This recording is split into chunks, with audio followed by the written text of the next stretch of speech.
चकितमभिधत्ते श्रुतिरपि कस्य स्तोतव्या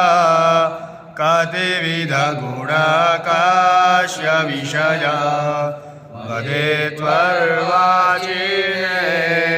पतति नवनकस्य नवच मधुस्मितावाच परममृतं निर्मितवत स्तव ब्रह्मन् किं वा विस्मयपद मम त्वेतां वाणीं गुणकथनपुण्येन भवत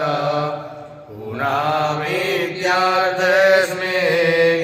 पुरमथनबुद्धिर्व्यवसिता तवैश्वर्यं यत्तत् जगदुदय रक्षा प्रलयकृत् त्रयीवस्तु व्यस्ता तिसृषु गुणभिन्नासु तनुषु यभव्यानामस्मिन् वरदरमणीयामरमणि विहन्तुं व्याक्रोशे विदधत इहैके जडधिया किमिह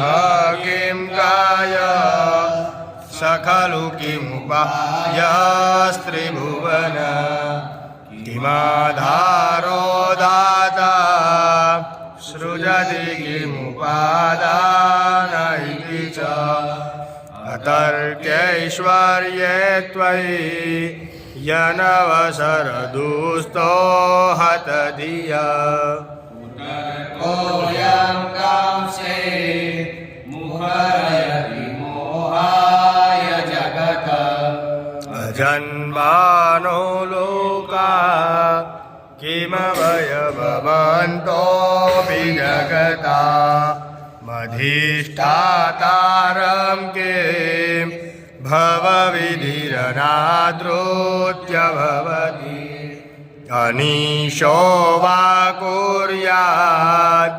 भुवनजनने का परिकरो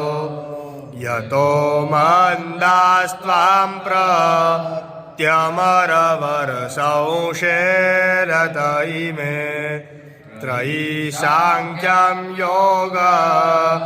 पशुपतिमतं वैष्णवमिति प्रभिन्ने प्रस्थाने परमिदमदपाथ्यमिति च रुचीनां वैचित्र्या धृजकुटिलनानापथजुषां नृणामेको गम्य स्त्वमसि पयसामर्णव इव महोक्ष खट्वाङ्ग परशुरजिनां भास्मरणिन